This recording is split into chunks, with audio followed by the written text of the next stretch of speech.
are the energy levels and I suppose your general body after 5 tests want to go? Yeah, it feels pretty good actually. I think that extra day obviously helped, finishing on day 4. Still got through quite a few overs in the game, but the body's pulled up pretty well and had a light bowl today, so everything's feeling pretty good. Talk that you would be rested. What's the update? No, I'm feeling ready to go as I have for the other test matches this summer. So there's nothing different in my preparation so far. Is it that you're at the stage where you want to prove that you're strong enough to do all the tests that need to be done? Yeah, I guess it's the physio and the doctor and the coach really respect the opinions of the fast bowler and they know their body better than anyone. So I think it's great we have that communication between the staff and the players. So you're going to be honest with them and they're honest with their feedback as well. So no, I keep telling the body feels good, and if it wasn't, I'd let them know. So. Yes. The chance that there is 2 spinners, would be the first time on home soil for you. What do you think of that as an attack? Yeah, they're obviously 2 quality bowlers. Nath's been good all summer, and Sock's been outstanding in Shield cricket the last few years. So it obviously depends on what the wicket's going to turn up in a couple of days. But if that's the best attack going in for the on that wicket, then that's what'll happen. No wickets for you down in Melbourne. A bit of extra fire in the belly today and leading into this test match? Yeah, I guess so. I think I bowled reasonably well in different spells and not so well in other spells. But that happens every now and again. And it was good that the other guys bowled really well, and Mitch Marsh stood up in that second innings and took a lot of the workload as well as taking the wickets. So he's feeling good, and the ball's coming out well for everyone bowling. Josh, I imagine you would have seen Nathan and Stephen bowl a lot together, I guess, in Shield cricket. How do they sort of work together? What do they sort of bring to the table as a sort of bowling unit together? Yeah, they work very well together, I think. I've played a couple of Shield games with both of them in the team, and I think the first game of this summer, the pink ball game in Adelaide, they bowled really well together. They're both quite attacking, but they don't go for runs as well. So it's nice to have that as a quick, not leaking runs at any stage. So they know their games inside and out and bowl quite well in tandem. Josh, the new balls haven't really swung a whole lot over this summer, but seemed to swing a little bit in Melbourne. Was it a bit of a struggle your first couple of overs to get the lines right with that? Yeah, I think that the second new ball there right at the end on day 4 actually swung a bit more than what we were prepared for. But it hasn't done a great lot. That Melbourne wicket was quite flat, and probably reverse swing was our main weapon. Once that ball got a little bit older, so we'll wait and see what happens out here. But the wicket looks pretty good, so we'll see what happens. Historically, have you been able to get it to hoop a little bit here? Probably more reverse as well. I think last year the wicket was quite dry and pretty slow, so reverse was probably the main weapon there again last year. Josh, how does it change your role when there's 2 spinners in the attack? I guess you might be able to attack a little bit more with maybe bowling a bit shorter spells, I think. With obviously once that ball gets a bit older, the 2 spinners taking the brunt of the workload. So you might bring the quicks back in shorter spells and you might be able to go hard at them for different stages.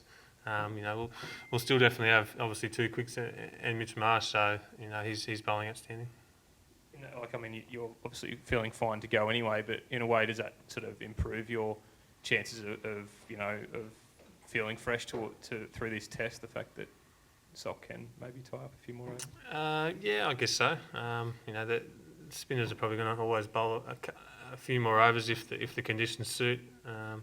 But my body's feeling probably as good as it has all summer, and feel ready to go. Rambo? So, Josh, does that mean that you know what the plan is for the remainder of the summer, for the 1 days? Do you sort of put your hand up to play everything you possibly can, or is that to be managed? I guess just to play it by ear as it goes along. This next test match, and then I guess it depends on how much I bowl there, and how I'm feeling and how the body pulls up. There's quite a lot of cricket, so it would be tough, I think, to play every game. But we'll pick and choose to see how we go and for resting and things like that. So play it by ear, I guess. clearly had a point to prove when Rod Marsh said he didn't think that you'd be able to get through 6 tests just simply because of the workload? Did that? No, I don't think so.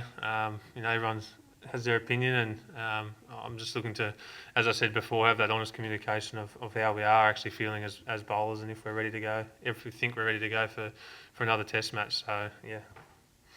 Just on the bowling lineup for this test, have you spoken to Peter Siddle and how he might be feeling with his ankle?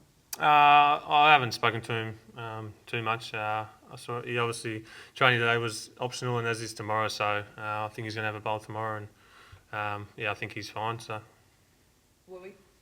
How's the mantle been seeing him quick in the side? Has it agreed with you? And have you got extra motivation from it? I think so.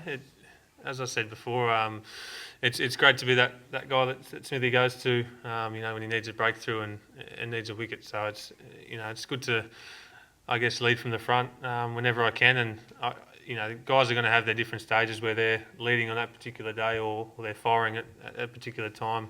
As we saw with Pato in the second innings in Hobart, he came out firing. So I think everyone at different stages is also a leader within themselves. So. But as I said before, it's great to have Sids out there as well with, quite a young bowling attack, quicks anyway. Having Sids there, with that extra experience, and he's pretty valuable out in the field. Last two, Mal and Niz.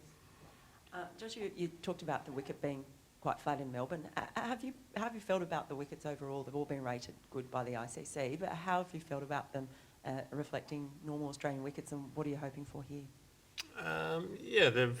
They've all been pretty good. I think we've got results on all the wickets except for Perth. So I think they've been pretty good. We've had our turn as quicks at Adelaide. When it swung around and nipped around. So that was always good fun. But it's been quite hard work on the other wickets.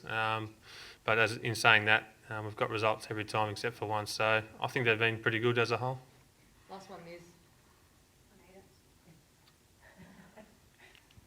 There's talk that there was going to be a crackdown. Any no balls at training? A lot less than last training session. We've kept a close eye on it this training session, and we have cracked down on it a fair bit. So it's obviously very disappointing last game.